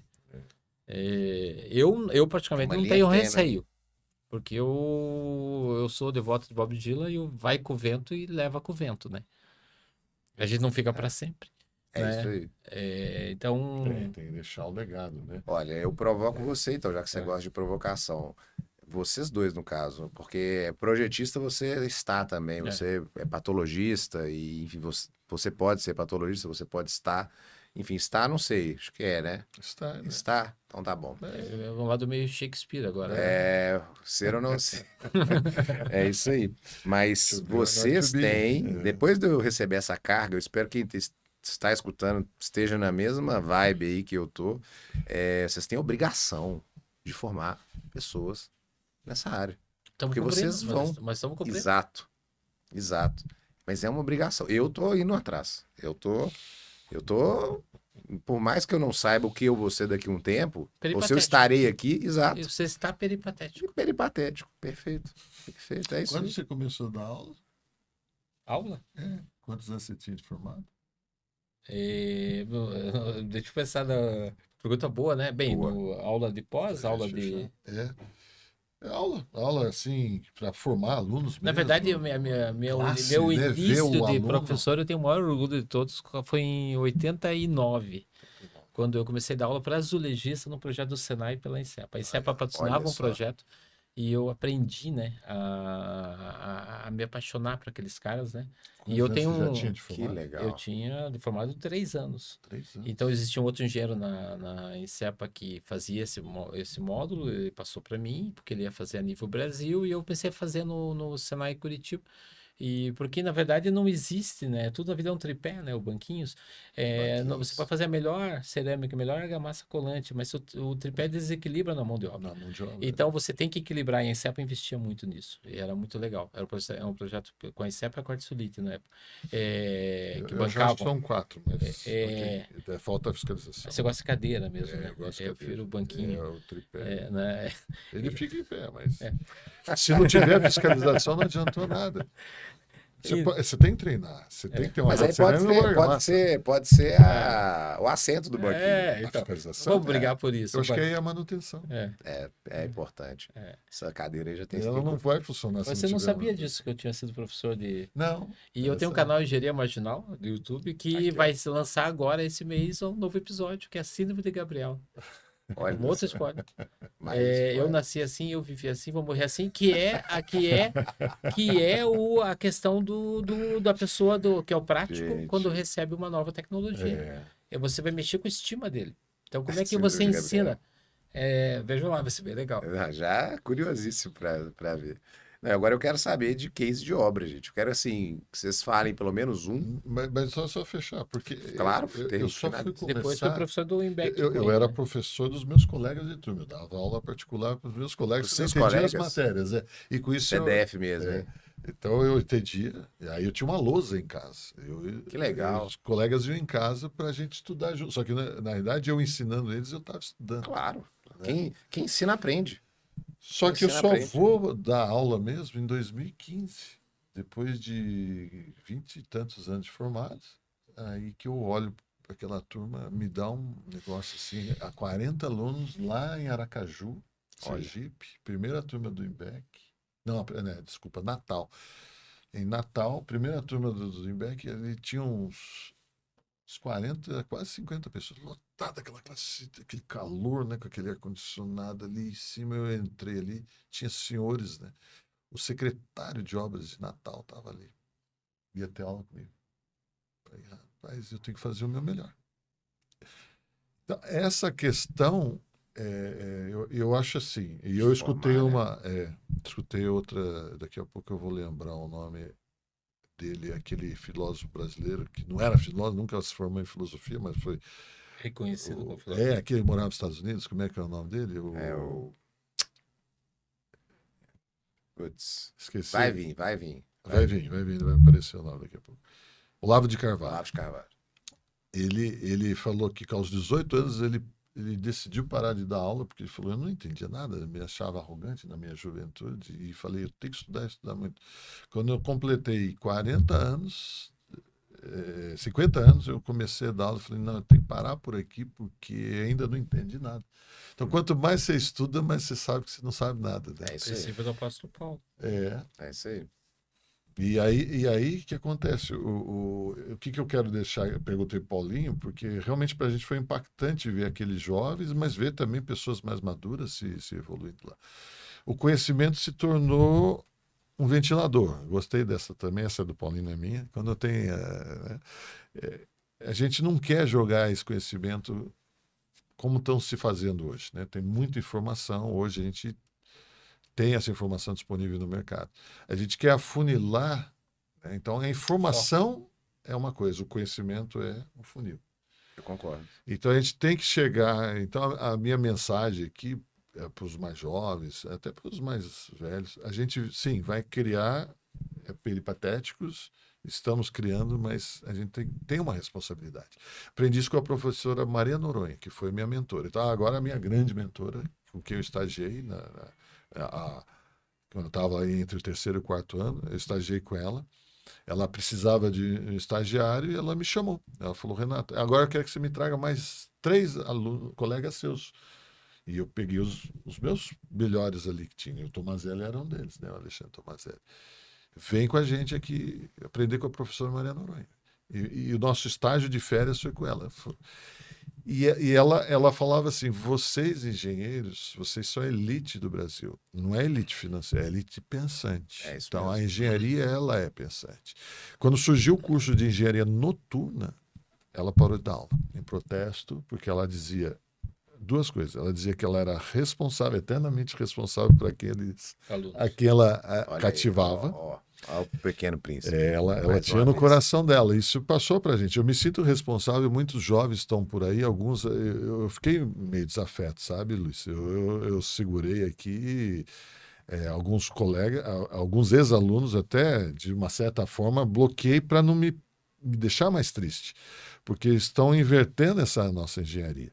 Uma coisa é o que o Paulinho está fazendo, ele está trazendo essa poesia da engenharia para que ela se enalteça, ela seja mais palatável, ela toque, porque a gente não constrói para a gente constrói para alguém. E esse alguém vai viver, e às vezes é um sonho da vida da pessoa para o resto da vida dela. Quantos imóveis são passados de geração em geração? Verdade. E a gente tem a obrigação de fazer o nosso melhor e buscar a excelência. Só que o que está se fazendo hoje a gente está trazendo para o apócrifo.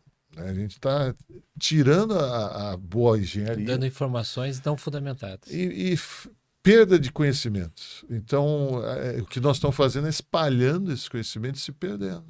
E às vezes o like traz autoridade à pessoa que não existe. Ela não teve essa vivência e essa capacidade de humildade para chegar lá. Né? Ela pode até ser excelente comunicadora e fazer um grande evento ali daquilo que ela aprendeu, mas ela não pode nunca deixar de valorizar os seus mestres. Então, os autores da engenharia é isso, é fazer vocês, jovens, entenderem que antes de nós existiram grandes pessoas e elas têm que ser, sim, isso aí. entronizadas no nosso conhecimento. A gente deve o respeito a elas, porque a gente vê nosso material espalhado por aí e o material deles sem a devida referência, a honra. Né? Num trabalho de tese, de mestrado, doutorado, uma monografia, não pode deixar de ter a referência bibliográfica. Se você sabe aquilo ou aprendeu aquilo, você deve a alguém fundamentar. Que, noites frias. A ideia é sua, desse podcast? Essa. Olha lá, você está referenciando? O meu pai. Olha o teu pai. É uma coisa, eu sou homem dos banquinhos, né? Então é aquela história do texto, tirar um texto do contexto por um pretexto. Então vamos lá, o texto vai ser colocado no Instagram, por exemplo, que é uma mídia popular hoje. Então você coloca um texto, mas esse texto tem um contexto, que é a referência bibliográfica, as consequências, né? Os prós e os contras, né? Sim. Qual o pretexto?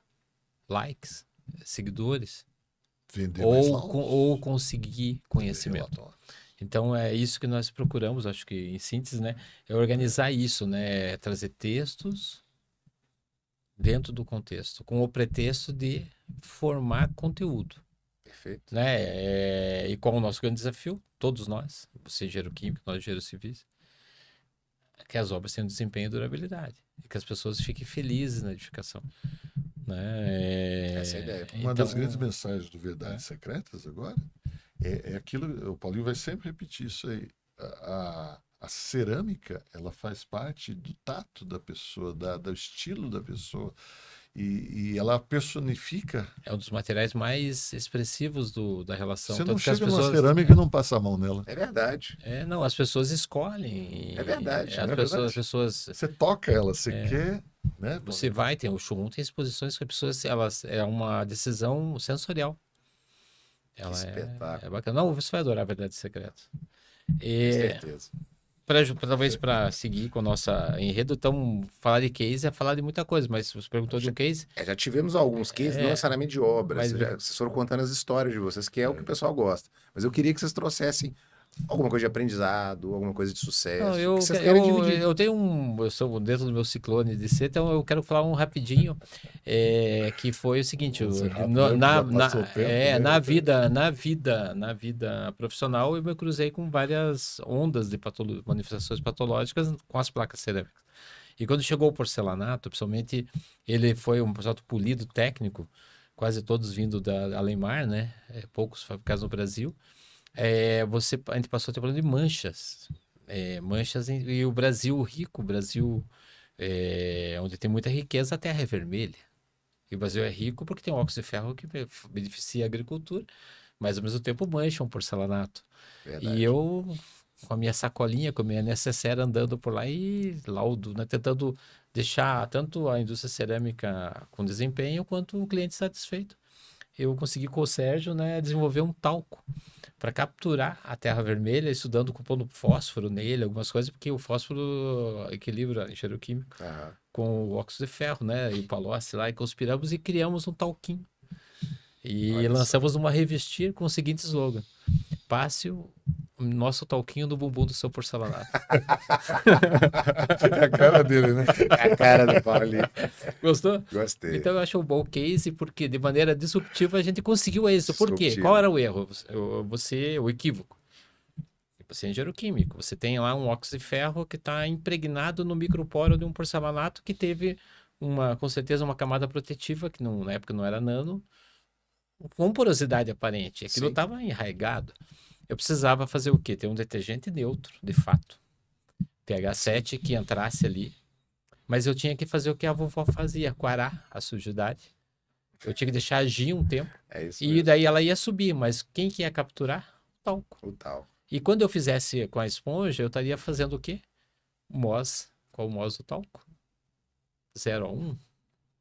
Então, 0,8, eu estaria polindo novamente aquela superfície e deixando ela com o pH 7. Entendi. Então, passe o talquinho no Olha bumbum do só. seu porcelanato, é meu case. Espetacular. Disruptivo e eficiente, né? Quando a gente tem problema, a gente precisa E resolver. na Nano For You a gente tem o talco lá nosso e ele tem feito, é um produto para limpeza de vidro, para tirar maresia. Olha só. Ele é na verdade, um sequestrador. Sequestrador, esse mesmo. Esse é um case fantástico, né? Sua vez, Renato. Bom, o meu case Adorei. eu acho que vai naquela linha da gente não ter o conhecimento, mas a gente ter a referência, né? E tentar seguir aquela referência. A professora Maria Noronha, então, na época de estágio, nós quatro lá, os 4 estagiários, né? Eram os 3 mosqueteiros, mas o D'Artagnan. Só que naquele dia só estavam os 3 mosqueteiros. A professora viajou.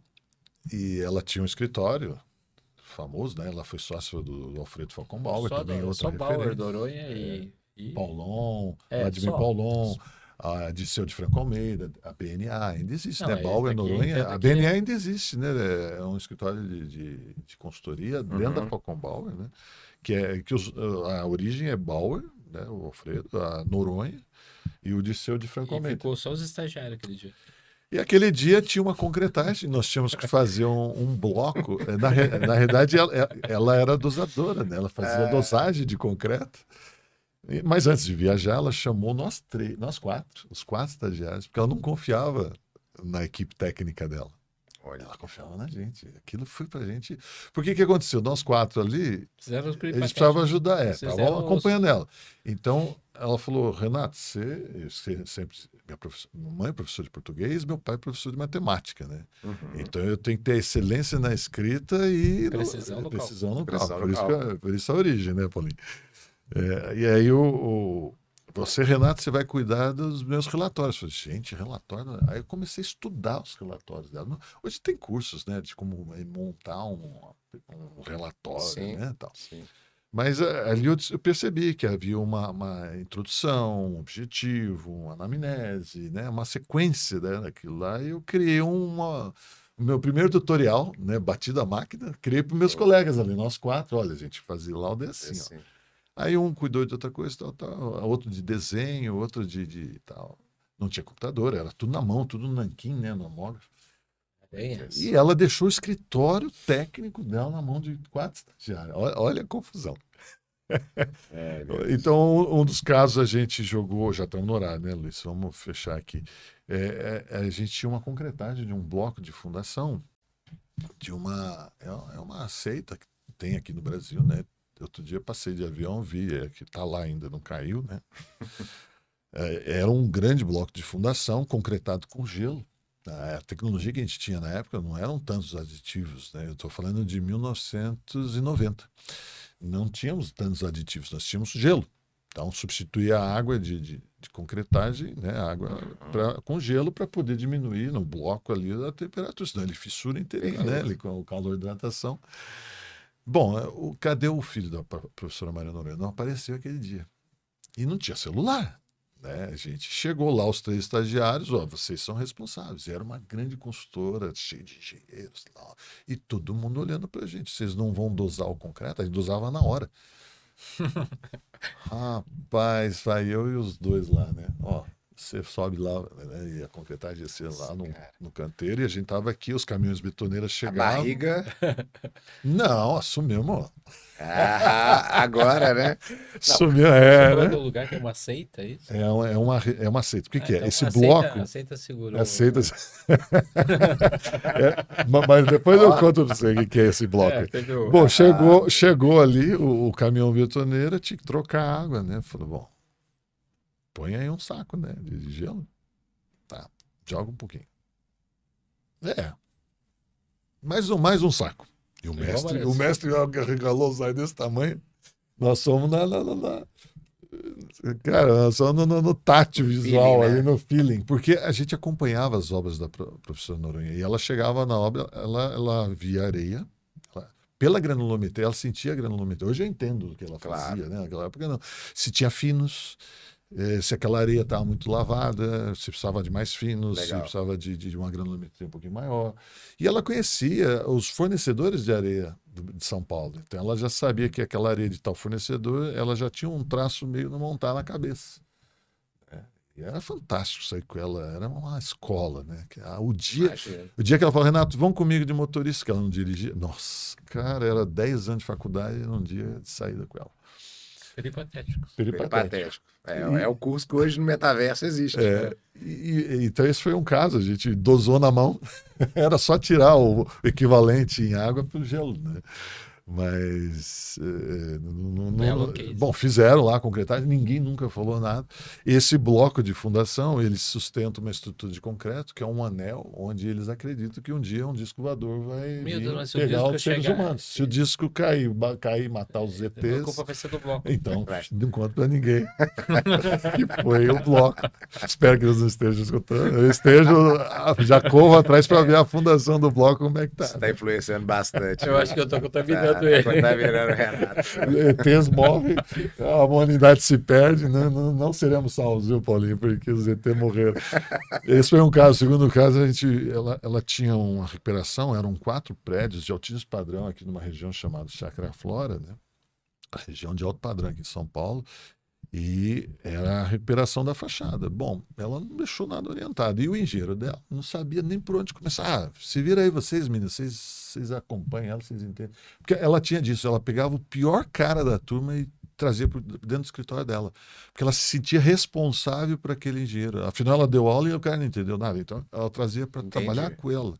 Você acredita? Pagava salário, tudo, o cara ficava. O cara era os caras eram zero à esquerda mesmo, não tinha jeito.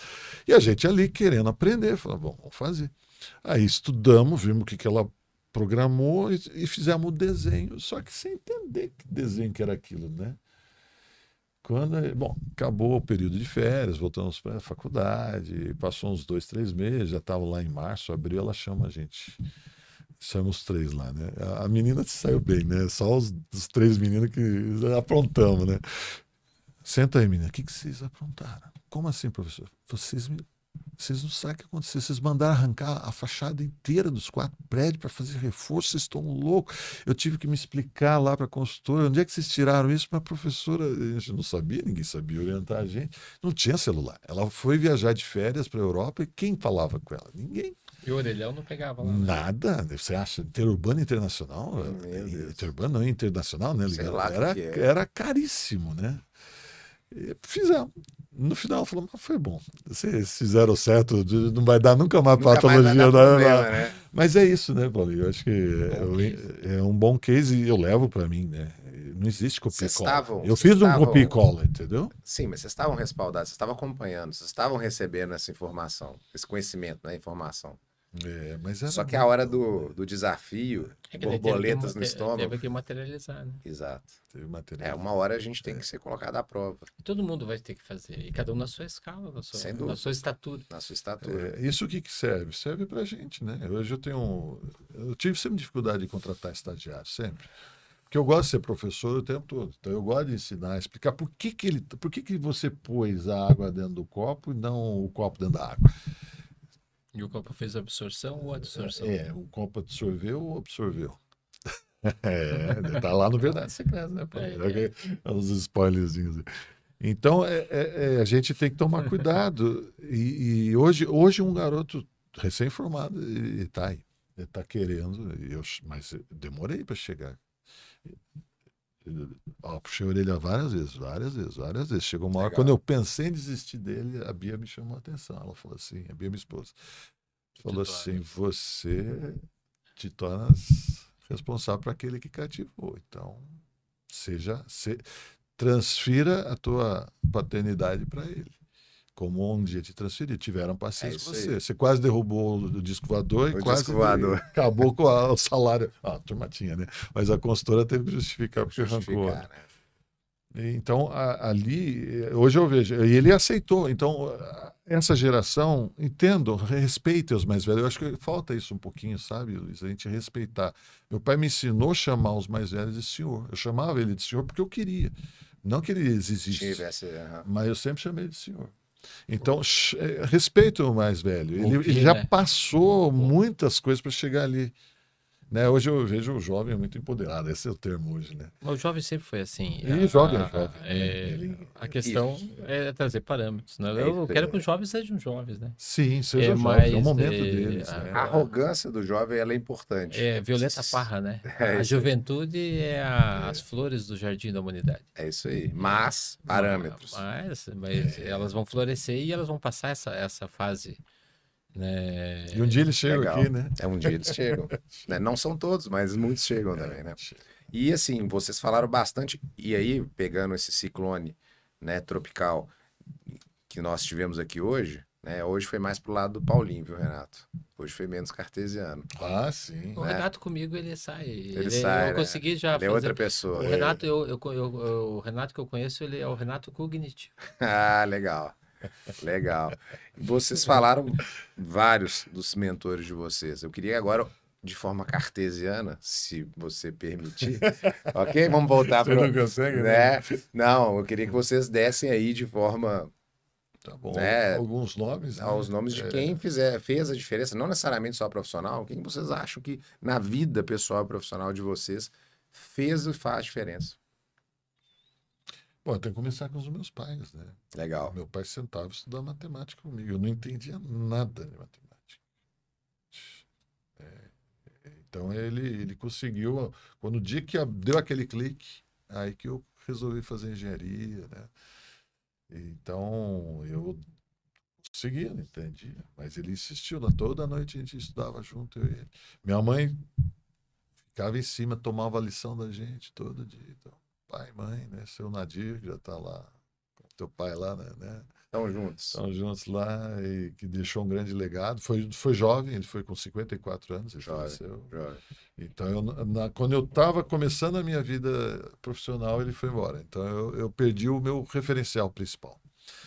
Depois veio a professora Maria Noronha, foi fantástica. Antônio Figueiredo ele é um professor da USP, fez muita diferença, porque eu estava no mestrado, mas não sabia o que eu estava fazendo dentro do mestrado. Então ele foi uma grande referência. Peraí. Orientou. Quando eu quis voltar, eu parei o mestrado, depois eu voltei. 10 anos depois eu volto para fazer o mestrado. Aí ele fala, peraí, você conversou com a família, já era casado. Porque mestrado é um momento que você se afasta, né? Das festas da família, dos finais de semana. É um sacrifício. É um sacrifício, né? Bom, eu vou ter vários. Um que eu amo de paixão está aqui do meu lado. Que bom, legal. Ele é um mentor que ele quebra, né? Ele quebra meu cartesianismo, então me abre um pouquinho, né? E a gente precisa disso. Né? A gente não pode ficar só no cartesiano. Eu sempre busquei excelência. E eu ouvi da Olivia, né, que ela tem lá no computador dela, como é que é a frase dela? O bom, não é esse, né? Mas o excelente é inimigo do ótimo, o ótimo é inimigo do bom, mas não é isso, não. É quase isso. É quase isso. É outra frase, mas que remete a isso. A gente tem que entregar, sim, um bem feito, mas o perfeito, o feito é melhor do que o bem feito, né? Não é isso? Perfeito, né? Mas hoje tenho algumas mentes aí que a Paulo Helene, né? Foi para mim, como eu sempre trabalhei em patologia, concreto, Écio Tomás foi da minha banca examinadora, meu professor, hoje um colega aí, né, do dia a dia. Eu vou esquecer nomes, sabe, Liz? Vou ser injusto, porque tenho muitas referências. Mas quem realmente foi uma divisora que trilhou meu caminho foi a professora Maria Noronha. Ela que, na hora que eu vi patologia, ela, uma mulher enfrentando, ela é a única mulher de uma turma de 100 homens, em 1955, uma das primeiras mulheres formadas no Brasil, né? Uau. Então, ela encarou o mercadão. E ela nunca se desculpou por ser mulher. Ao contrário, ela era vestida de sainha, entrava na obra, os homens ficavam lá tentando olhar ela lá. Ela disse, perdeu alguma coisa aí? Nunca viu, não? Ela já dava e punha o cara no lugar dele. E sempre conhecimento, porque ela tinha conhecimento. Então, as pessoas a respeitavam pelo conhecimento. Legal. Né?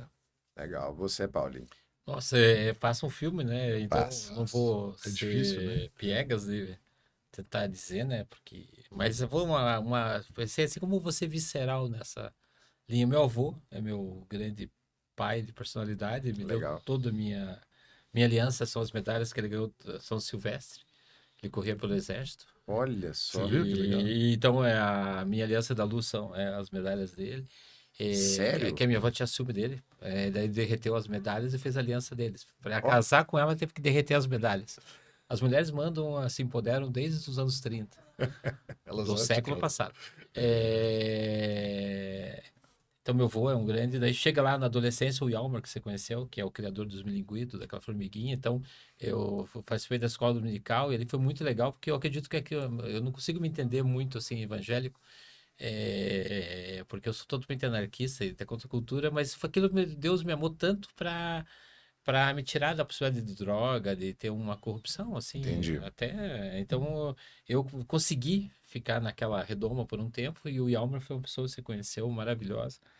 Ele, vários professores, aí surge o Toto e o Paulinho, né? A gente fez um jornalzinho, a panela de feijão sem tampa, que a gente fazia, eu escrevia o jornal, era o editor, escrevia poesia e o Toto desenhava. E era muito legal, então a gente começou a criar essa ideia de conteúdo. E chega lá o Klaus, a gente monta o Porta das Águas, eu fazia as músicas e fazia as letras. Fomos classificados no Festival de Diamantina, que Ó. o Milton Nascimento e o Tancredo Neves estavam na comissão de jogador. Eu tinha Olha. 16 anos, Milton mas nós não Nascimento, fomos porque o pessoal ficou com medo. É uma música que eu escrevi sobre o cemitério. Eu andando no cemitério, vagava. Esses são os poemas brancos. E vai indo, a coisa vai indo, e surge o professor Plínio Pessoa, e vou usar ele como um exemplo da engenharia, né? Mas do Cefet, né? O Eli e tal, porque eu sou cefetiano de coração, né? De escola técnica.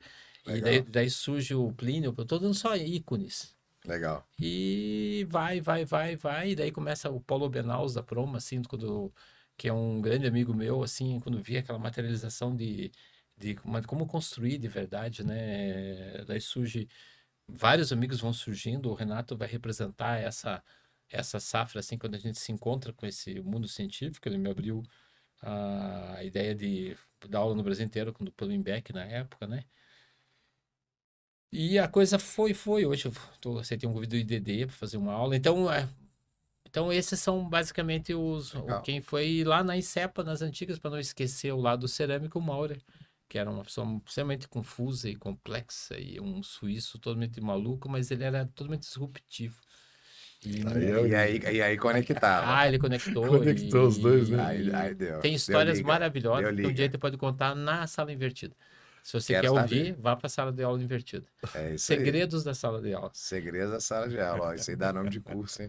Basicamente isso. Aí, Acho ó, que... Legal. E pra gente fechar o nosso bate-papo, se deixar, a gente vai ficar até, né, Nossa. sei lá que hora. Tô vendo ali, ó. É, 1h40 praticamente, mas só além de spoilers, né, conteúdo, bate-papo, dedo de prosa quase encheu a mão, né? Mas, pessoal, pra gente fechar, tranquilidade que dura, o tagline da Dalminas, eu queria que cada um de vocês me dissesse, pra vocês, em uma palavra, 2, 3, ou quem sabe, Não, começa. algo diferente. Eu ia me inspirar em você. Então eu vou te inspirar. Ah lá, Bem, olha isso. como eu acho que a engenharia enobrece, mas a poesia prevalece. Ótimo. Essa segunda parte é do Fernando Anitelli, do Teatro Mágico, né? Ontem andando ali pela Augusta, né? Eu encontrei com esse livro, a poesia, né? A poesia concreta. Eu sou de Curitiba, sou da terra de Paulo Leminski, né?